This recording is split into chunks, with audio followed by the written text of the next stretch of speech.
자, 그러면 이번에는 저희 신문에서 경제 뉴스들 살펴보려고 하는데요. 오늘 어떤 내용들 준비하셨을까요? 네, 오늘 신문에서 발췌한 기사를 전해드리는 뉴스 브리핑 시간입니다. 첫 번째 소식입니다. 도널드 트럼프 미국 대통령이 제롬 파월 연방준비제도 의장을 향해 연일 기준금리 인하 압박을 이어가고 있습니다. 후임 의장을 지명할 가능성까지 직접 언급하며 수위를 높이고 있는데요. 이러한 가운데 고용과 물가 지표 등 시장에서 나오는 경제 데이터는 신중한 금리 인하를 요구하고 있습니다. 이로 인해 연준의 고민은 더욱 깊어지고 있는 모습입니다. 트럼프 대통령은 지난 7일 연준 의장 인선과 관련된 결정이 곧 발표될 것이라고 말했습니다. 이는 트럼프 행정부 출범 이후 꾸준히 제기되어 온 이른바 그림자 의장 시나리오가 현실화될 가능성을 시사하는 발언입니다. 파월 의장을 향한 최대 압박 카드로도 풀이가 되는데요. 파월 의장의 임기는 내년 5월까지입니다. 하지만 트럼프 대통령이 그 이전의 후임자를 미리 지명하게 된다면 파월 의장의 입지를 축소시키는 이른바 레임덕을 유발할 수 있습니다. 한편 외신들은 최근에 미국 노동시장 흐름에 주목하고 있습니다.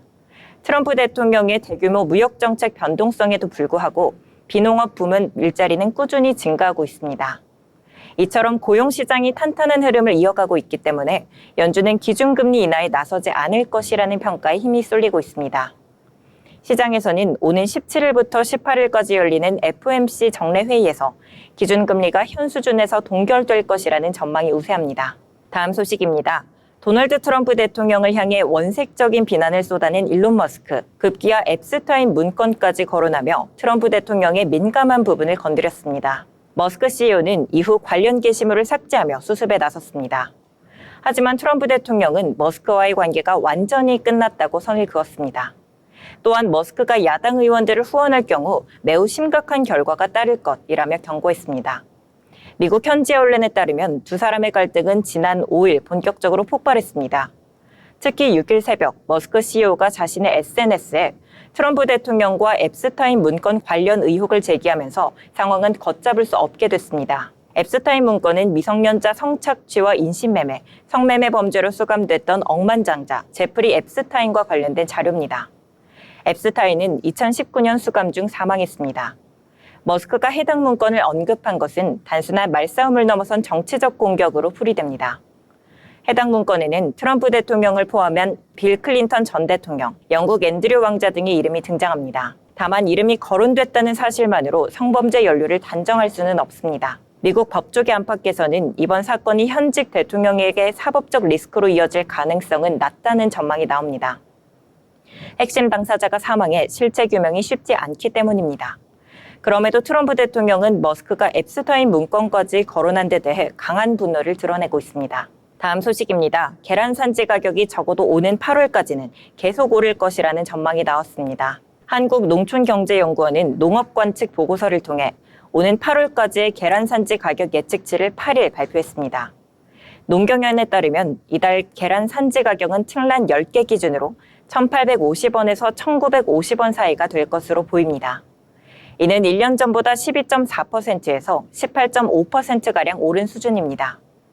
다음 달부터 8일까지는 산지 가격이 소폭 낮아질 걸로 전망합니다. 층란 10개 기준 1,750원에서 1,850원 사이로 예측됐는데요. 가격이 낮아지는 이유는 높은 계란값으로 인한 소비 위축 때문입니다. 하지만 지난해 같은 기간과 비교하면 여전히 7.6%에서 13.8% 높은 수준입니다. 최근 계란 산지 가격은 계속 오름세를 보이고 있습니다. 이처럼 가격이 오르고 있는 배경에는 산란계의 고령화와 저병원성 조류 인플루엔자 발생으로 인한 생산성 저하가 있습니다.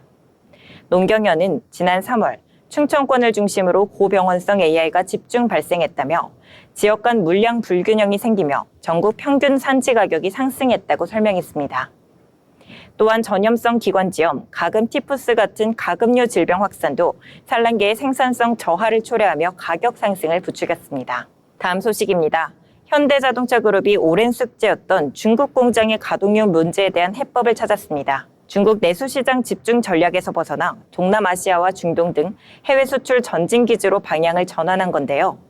그 결과 1년 만에 중국 수출 물량이 2배 가까이 증가하며 내수 부진을 만회했습니다. 판매 증가를 견인한 건 바로 수출입니다. 같은 기간 중국 공장에서 생산해 수출한 현대차, 기아 차량은 총 75,494대로 나타났습니다. 전년 동기 대비 무려 94.7% 증가한 수치입니다. 가동률이 높아지면서 중국 법인의 실적도 개선되고 있습니다.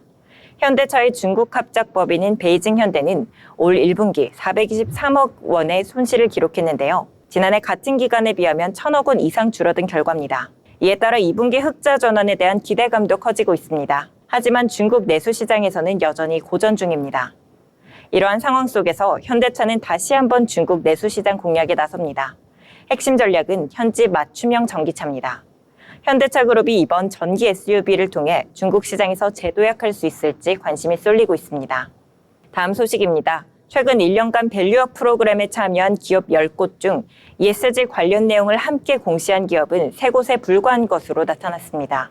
8일 KB증권에 따르면 지난해 5월부터 올해 5월까지 밸류업 공시에 참여한 기업은 총 143곳이었는데요. 이 중 ESG 관련 내용을 포함한 곳은 42곳에 그쳤습니다. 하지만 이들 기업 대부분도 단순한 ESG 목표와 현황만을 공개했을 뿐 구체적인 실천 계획은 포함되지 않았다고 합니다. 증권가는 앞으로 밸류업 공시에 ESG를 포함하는 기업들이 점차 늘어날 것으로 보고 있습니다. 이재명 정부가 아리백 확대와 ESG 공시 의무화의 속도를 낼 가능성이 크기 때문입니다. 이재명 대통령은 대선 TV 토론에서 아리백은 글로벌 기업이 만든 기준이기 때문에 이를 지키지 못하면 수출이 어렵다고 밝힌 바 있습니다. 지난해 일본 기관 투자가를 대상으로 한 설문조사에서는 89%가 ESG를 밸류업에 통합하는 것이 바람직하다고 응답했고 55%는 ESG 이니셔티브가 주가에 긍정적인 영향을 준다고 답했습니다. 결국 ESG 관련 정보를 공시하게 되면 기후 리스크 등 기업의 불확실성이 해소돼 밸류에이션 상승으로 이어질 수 있다는 분석입니다. 지금까지 뉴스 브리핑 전해드렸습니다. 네, 여러 가지 뉴스들 알기 쉽게 정리를 해주셨습니다. 특히 새 정부가 출범하면서 이 밸류업 같은 여러 가지 내용들 새롭게 우리 시장에서 등장을 또 하고 있는데요. 부각이 되면서 관련된 종목들도 강세 보이는 측면도 있어서 저희가 잠시 후에 한 번 더 정리를 해드리도록 하겠습니다.